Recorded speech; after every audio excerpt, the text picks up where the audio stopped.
So we have another track also called the supply chain track. And once again, because this is very domain specific and supply chains, you have problems of how much inventory should I stock? When do we actually move inventory from one partner to the other? And what does the optimization of space actually look like? And these are all questions that are very specific to supply chain, to the supply chain industry.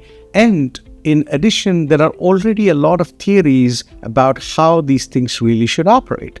So just like in the marketing track, we've created specifically a handoff course, and that is the supply chain analytics course.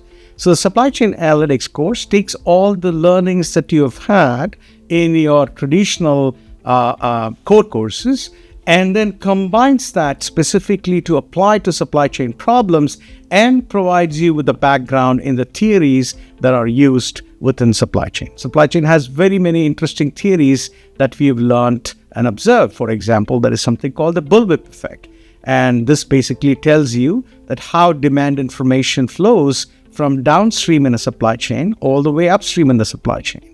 And this is one of the issues that firms actually try to solve so that they can ideally react to the different components of how much, what information is available and how much, what amount of products should actually be stored.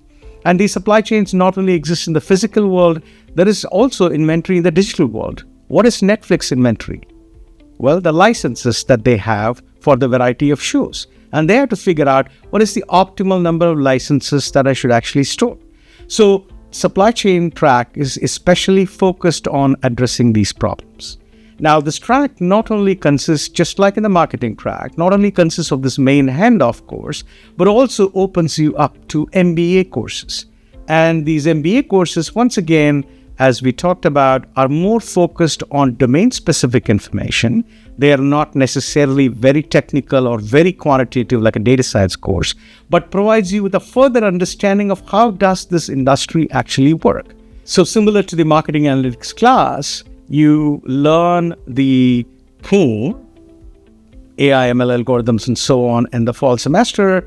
And then through the supply chain analytics class, you are able to figure out how to apply them specifically in the supply chain context and through these other MBA level electives. Because remember, once again, MBA electives can be often also case-based, which means that they are all about best practices. So you learn a lot about the best practices in those industries and learn to apply these together, and therefore providing you with a depth in how the field of supply chain works across multiple industries.